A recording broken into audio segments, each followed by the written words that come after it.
नमस्कार भाइयों। एक नया वैकेंसी के साथ आज फिर आया हूं आप सबके साथ। बिहार औद्योगिक क्षेत्र विकास प्राधिकरण एक नया वैकेंसी है। इसमें कोई एग्जामिनेशन है नहीं, ये डायरेक्ट कॉन्ट्रैक्ट बेस पे है। और जिनके पास ये एलिजिबिलिटी है वो देर ना करे, फटाफट फॉर्म भरे और तुरंत गवर्नमेंट जॉब की अपने हाथ में कैप्चर करें। तो स्टार्ट करते हैं। सबसे पहले ये है क्या? तो ये है जो कि बियाडा से है ना, ये है बियाडा से। आप इसमें क्या कर सकते हैं, बिहार औद्योगिक क्षेत्र विकास प्राधिकरण प्रथम तला उद्योग भवन है ना, इंडस्ट्री पूर्वी गांधी मैदान, ये एड्रेस है आपका है ना, ये बियाडा का ऑफिस का ये एड्रेस है। ठीक है।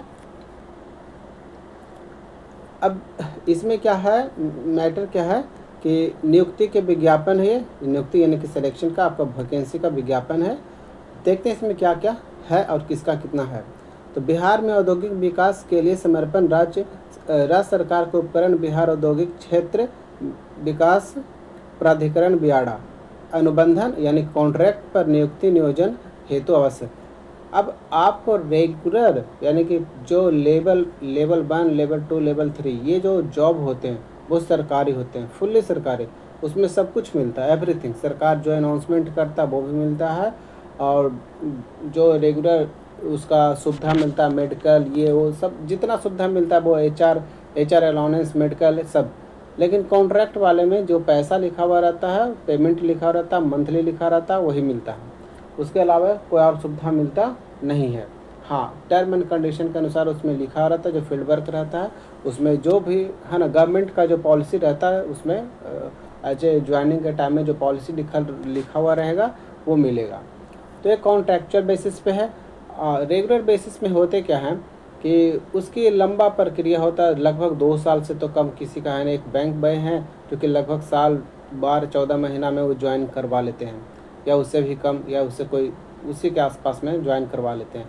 बट और बाकी वैकेंसी है एसएससी जो भी प्रेस्टिजियस है ना, जितने अच्छे वैकेंसी वो उतने लंबे लेट लेते हैं। एक तो एग्जामिनेशन लेते हैं, 2 टर्म में एग्जामिनेशन होता है, उसके बाद आपको फिर डॉक्यूमेंट वेरिफिकेशन, वो तो हर एक स्टेज में अगर देख लिया जाए कि 3 महीना 4 महीना है ना, तो 4 दूना 8 चाहते 12, यानी कि 12 से 14-15 महीना इनका सिर्फ प्रोसीजर में लगता है। बाकी ज्वाइनिंग में 1-2 महीना और लग ही जाता है।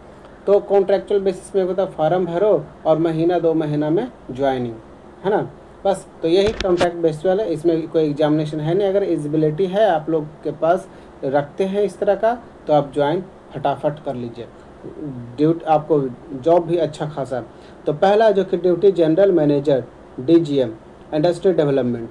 अब इसमें जो कि सीट की संख्या क्या है, तो सीट की संख्या सिर्फ 2 है ना, सिर्फ 2 है। ये क्या है, कॉन्ट्रैक्ट बेसिस पे। सैलरी कितना, 75,000 से 1,25,000 पर मंथ। ओके। अब इसमें एलिजिबिलिटी क्या चाहिए, एमबीए चाहिए है ना, या बीटेक चाहिए, या एमबीए चाहिए है ना, मैनेजमेंट वाले चाहिए। अब इसमें एक्सपीरियंस मांग रहा है कि 9 year of experience in which 4 year should be industry experience है ना, यानी कि 9 साल में 4 साल आपको इंडस्ट्री एक्सपीरियंस होना चाहिए। और रिलेवेंट इंडस्ट्री एक्सपीरियंस मैंने इसी से रिलेटेड कोई इंडस्ट्री एक्सपीरियंस होना चाहिए। वो 9 साल का एक्सपीरियंस होना चाहिए, उसमें से 4 साल का आपका इंडस्ट्री एक्सपीरियंस होना चाहिए। खैर, जो मांग रहा है, सैलरी दे रहा है, गवर्नमेंट सैलरी इतना दे रहा है, तो लगभग ठीक है। क्योंकि कोई अगर एमबीए किए हुआ और 9 साल है तो उसको भी जो कि लगभग 1 लाख के आसपास इंडस्ट्री एरिया में मिलेगा ही पेमेंट। खैर, जो ज्वाइन करना चाहते हैं उन पे भी डिपेंड करता है कि वो किस तरह का ये करना चाहते हैं। चलिए नेक्स्ट देखते हैं। 2 तो एक हो गए। दूसरा वैकेंसी क्या है, ड्यूटी जनरल मैनेजर डीजीएम है ना, एडमिन एचआर। जो एचआर होता है यही रिक्रूटमेंट करने का इसके पास प्राधिकरण होता है, राइट होता है। सीट की संख्या एचआर हमेशा एक ही रहता है, इसलिए एक है। कॉन्ट्रैक्ट है इसलिए 75 सेम है, सेम टू सेम। मैंने किससे भी एक्सपीरियंस, मैंने एमबीए होना चाहिए या पर्सनल मैनेजमेंट होना चाहिए, एमबीए इन एचआर होना चाहिए है ना। एचआर का मतलब हो गया ह्यूमन रिसोर्सेस, ठीक है। पर्सनल मैनेजमेंट, उसमें 9 साल का एक्सपीरियंस होना, 4 साल का वही इंडस्ट्री में होना चाहिए। Next, manager industry development. इसमें 3 सीट है, एक यूआर का है, ईबीसी ईबीसी फीमेल का और एससी फीमेल का, ये भी कॉन्ट्रैक्चुअल बेसिस पे है। 60,000 से 90,000 इसमें सैलरी है। एमबीए चाहिए या बीटेक, एनी कोई भी स्ट्रीम सा। इसमें 6 साल का एक्सपीरियंस होना है, जबकि 2 साल का जो कि इंडस्ट्री एक्सपीरियंस होना चाहिए। मैनेजर लीगल, लीगल हो गया मैंने कि जो वकील साहब हो गए वो, एक सीट है, कॉन्ट्रैक्चुअल बेसिस है, 60 से 90,000 पर मंथ दे रहा है। एलएलबी बैचलर ऑफ लॉ होना चाहिए, 6 साल का एक्सपीरियंस होना है, उसमें से 2 साल का जो कि इंडस्ट्री एक्सपीरियंस होना चाहिए। हाँ, इंडस्ट्री का अलग से रहता है आपका एलएलबी किए हुए वकील, उनके पास ये एक्सपीरियंस होना चाहिए। कंपनी का भी अलग वकील होते हैं, इंडस्ट्री का भी अलग वकील होते हैं, वकील अलग अलग तरह के। उसके बाद मैनेजर टेक्निकल एनवायरनमेंट, इसमें एक सीट है, कॉन्ट्रैक्ट है, 60 से 90,000 है। Master degree environment science, environmental engineering, sustainable development, climate change, remote sense. अब इसमें भी 6 साल का एक्सपीरियंस मांग रहा है, 2 साल शुड बी रिलेवेंट, मैंने कि एनवायरमेंटल साइंस या गवर्नमेंट्स फील्ड एनवायरमेंटल, इस तरह का। मैंने आपको 2 से 6 साल में 2 साल का होना चाहिए, बाकी 4 साल की किसी और चीज़ का होना चाहिए। मैनेजर इन्वेस्टमेंट प्रमोशन है ना, ये आपका इसका सीट 3 है। EBC UR female, SC female, contractual 60 से 90 पर मंथ। एमबीए या बीटेक स्ट्रीम यानी सब इंजीनियर वाले को है, तो 6 साल का एक्सपीरियंस होना चाहिए, उसमें 2 साल है जो कि इन्वेस्टमेंट प्रमोशन के लिए होना चाहिए। मैनेजर टेक्निकल यानी कि सिविल का होना चाहिए, एक ही सीट है, वो भी ईबीसी फीमेल के लिए, कॉन्ट्रैक्चुअल बेसिस से 60 से 90,000। बीटेक होना चाहिए, bachelor of engineering in civil engineering में हो। 6 साल का एक्सपीरियंस, 2 साल का वही इंडस्ट्री एक्सपीरियंस होना चाहिए, रिलेवेंट इंडस्ट्री या किसी तरह का होना चाहिए। अब देखिए एरिया मैनेजर, इसमें सीट की संख्या कितना है, 2 है, एक बीसी फीमेल है और एससी फीमेल है, सब फीमेल का ही है। कॉन्ट्रैक्ट बेसिस पे 60 से 90, एमबीए या बीटेक एनी स्ट्रीम, 6 साल आपको होना चाहिए, 2 साल इंडस्ट्री एक्सपीरियंस होना चाहिए। अब मैनेजमेंट असिस्टेंट मैनेजर लीगल, इसमें 3 सीट है, यूआर 2 सीट है, एससी 1 सीट है, कॉन्ट्रैक्ट है, 50 से 75,000 सैलरी है। 5 साल का एलएलबी का एक्सपीरियंस होना चाहिए, 4 साल का रिलेवेंट एक्सपीरियंस होना चाहिए, मैंने इंडस्ट्रीज में ही आपको होना चाहिए 4 साल का एक्सपीरियंस, या इससे कुछ रिलेटेड में होना चाहिए। नेक्स्ट आगे देखते हैं, यानी कि पोस्ट की संख्या, यानी कि नंबर ऑफ पोस्ट क्या है, 10वां। असिस्टेंट एरिया मैनेजर, अब ये मैनेजर का जो हेल्पर रहेगा उसको असिस्टेंट बोल दिए हैं। इसमें टोटल सीटों की संख्या कितना है, 16 है ना, यानी यूआर का 2 सीट है, यूआर फीमेल का 3 सीट है, ईडब्ल्यूएस फीमेल का 1 है, ईबीसी का 2 है, ईबीसी फीमेल का 2 है, एससी का 1 है, एससी फीमेल का 2 है, बीसी का 1 है, और डब्ल्यूबीसी यानी कि ये बीसी का जो वुमेन हो गया वो 1 है, और एससी का जो कि 1 है। कॉन्ट्रैक्ट बेसिस पे 35 से 49,000 पर महीना मिलेगा। Graduation in any stream, 4 year experience in government PSU. अब पीएसयू क्या होता है, पीएसयू जो पैसा वैसा जो जमा उमा होता है ना, है ना, मैंने कि इंडस्ट्री इस society corporation autonomous body under agency of government of Bihar, central government, private sector, इसमें आपको एक्सपीरियंस वाले आदमी होल्डर मिल जाएंगे, अच्छा खासा मिल जाएगा। एग्जीक्यूटिव, कोई काम करे जो कि बढ़ाने वाला, 24 को सीट है, ये आपको एज ए रिजर्वेशन के रूप में दे दिया गया है, ये भी कॉन्ट्रैक्चुअल बेसिस पे है। 35 से 49,000, ग्रेजुएशन एनी स्ट्रीम होना चाहिए, 4 साल का एक्सपीरियंस होना चाहिए in government PSU, society, corporation, autonomous body under agency government, same experience है, इसमें आपको मिल जाएगा, यानी कि ये फार्म बढ़िया से भरा जा सकता है। अब इसमें 2 और एग्जीक्यूटिव लीगल है ना, एग्जीक्यूटिव लीगल यानी कि इसमें चाहिए बस 3 साल का जो कि एलएलबी बैचलर ऑफ लॉ, 2 साल का रिलेवेंट एक्सपीरियंस होना चाहिए, 35 से 49,000 पर कॉन्ट्रैक्ट बेसिस पे है। अब नेक्स्ट है यंग प्रोफेशनल लीगल है ना, टोटल 3 सीट है, बीसी 1, एबीसी 1 और एबीसी फीमेल 1, यानी कॉन्ट्रैक्ट बेसिस पे 50,000 per month. 5 year integrated BA bachelor of arts या LLB degree from recognised university, 5 साल। जो 10+2 के बाद जो LLB जो डायरेक्ट करते हैं बिना ग्रेजुएशन के, तो इनको 5 ईयर लग जाता है ना।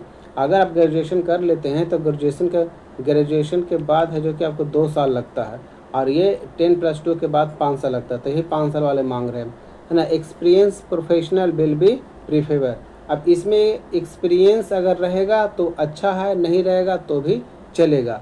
अब इसमें क्या देखिए, इंटीग्रेटेड BA या LLB degree from recognised university. अब इसमें है क्या, कॉन्ट्रैक्ट कितने साल का है, क्या है, इसमें आगे देखते हैं। ठीक है, चलिए आगे देखते हैं। अनुबंध जो कॉन्ट्रैक्ट है वो कितना है, 3 बरस की होगी। बिंदु 13 के लिए अनुबंधन और 2 साल की होगा। उसमें जो 13वां पॉइंट पे है, आप 13वां पॉइंट पे आके देख लीजिए कि कहाँ है 13, यानी कि ये वाला है ना, ये 2 साल के लिए रहेगा। यंग प्रोफेशनल लीगल वाला आपको हो जाएगा 2 साल का, बाकी रहेगा 3 साल का। सभी पद का व्यवसाय निषेध नॉन प्रैक्टिसिंग है। चयनित अभ्यर्थी का पद स्थापित राज्य या उसके बाहर कभी भी किया जा सकता है, यानी कि राज्य में होगा या राज्य के बाहर भी किया जा सकता है, दूसरे राज्यों में। अनुभव हेतु मात्र पोस्ट क्वालिफिकेशन एक्सपीरियंस का ही गणना की जाएगी। दिनांक 1/7/2025 की अधिकतम आयु 45+ आयु की गणना मैट्रिक प्रमाण पत्र के आधार पर किया जाएगा। आपको मैक्सिमम जो है वो 45 होता है, और मिनिमम यहाँ कुछ नहीं है, तो यहाँ मान के चलो कि भाई 18 बरस है मिनिमम। लेकिन आपका एक्सपीरियंस लेते लेते आपको सब 25-30 क्रॉस हो जाएगा। ठीक है, तो 45 बरस। अनुबंधन पारिश्रमिक सभी भत्ता समेत, मैंने जो इसमें कॉन्ट्रैक्ट दे रहा सारा भत्ता आपको मिलेगा। अगर बाहर भेजा जा रहा है तो अलाउंस आपको प्रोवाइड किया जाएगा। आप इस वेबसाइट पे इस चीज़ों को जो कि डाउनलोड कर सकते हैं, लिंक नीचे दिया गया है। अगर लिंक आपको नहीं समझ में आता है तो हमारे टेलीग्राम चैनल से या इस वीडियो के डिस्क्रिप्शन में हम लिंक दे देंगे, आप उसमें डायरेक्ट या तो आप इस एडवर्टाइजमेंट को डाउनलोड करके पढ़ सकते हैं, या हमारे चैनल से डायरेक्ट डाउनलोड करके पढ़ सकते हैं, या तो आप फॉर्म डायरेक्ट भर सकते हैं। ऑनलाइन आवेदन स्वीकार करने की तिथि 27/8 10 बजे से आपको 27/9 यानी 1 महीना लगभग 8 यानी कि 1 महीना लगभग है, और 5 बजे तक ही। आवेदन हेतु निर्धारित शुल्क 750 रुपये ऑनलाइन ही स्वीकार किया जाएगा। 750 रुपये ले रहा है, तो भाई जिनके पास रिलेवेंट एक्सपीरियंस रहेगा, हाँ जिनके पास रिलेवेंट एक्सपीरियंस रहेगा वही लोग भरिएगा, नहीं तो 750 रुपये बर्बाद हो जाएगा। सिर्फ बिहार राज्य के अस्थायी निवासी पुरुष महिलाओं के लिए आरक्षण की सुविधा लागू होगी।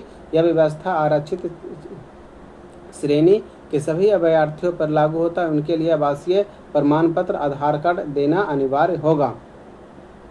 अब आधार कार्ड कह रहा है, ठीक है ना, तो आप फार्म भर दीजिए। आप जो अगर आपको आधार कार्ड पे अभी बिहार का रेसिडेंटियल या नहीं है और बिहार के रहने वाले हैं, तो आप आधार कार्ड मत दीजिए। अपलोड जो करने का रहेगा आप पैन कार्ड करिए, और जैसे आपका सिलेक्शन होता है तो वहाँ पर आप चेंज करा लीजिए। 48 घंटे में एड्रेस चेंज हो जाता है, फिर आप लाके शो कर दीजिए। लेकिन आवासीय प्रमाण पत्र आपको दिखाना पड़ेगा। शॉर्ट लिस्टेड कैंडिडेट को लिखित परीक्षा साक्षात्कार हेतु आमंत्रित किया जाएगा, है ना। लिखित परीक्षा कब होता है और साक्षात्कार, इसमें लिखा हुआ लिखित परीक्षा और साक्षात्कार किया जाता है, मैंने कि इंटरव्यू होगा, लिखित परीक्षा भी होगा और इंटरव्यू होगा। अगर इस तरह का है तो आपको लिखित जो परीक्षा होगा नॉर्मल होगा, है ना।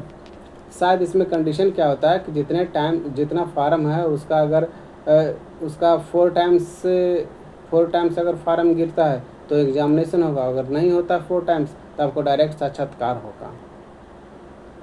नियोजन नियुक्ति से संबंधित सभी सूचनाएं अभ्यर्थी को ईमेल से, हाँ ईमेल पे आपको मिलेगा, ऐसे फ़ोन पे नहीं। बियाडा के पास किसी भी आवेदन को बिना कोई सूचना दिए रद्द करने के अधिकार है। अब हर एजेंसी वाले यानी कि हर बॉडी जो भी होता है रिक्रूटमेंट बॉडी, ये अधिकार अपने पास रखता है, किसी को बताए बिना वैकेंसी को बढ़ा सकता है, घटा सकता है, किसी को रद्द भी कर सकता है। इस संबंध में प्रबंधन निर्देशक का अभी किसी प्रकार के विवाद के स्थिरता न्यायालय क्षेत्र पटना में होगा। अगर विवादित हो गया तो पटना हाईकोर्ट में चाहिए, उसमें हाजिरी लगाइए, और इस वेबसाइट पे आप जाके आप देख सकते हैं, है ना। बस ये आपका इतना ही हो गया। ये आपका कॉन्ट्रैक्ट बेस पे आपको जॉब मिल जाएगा।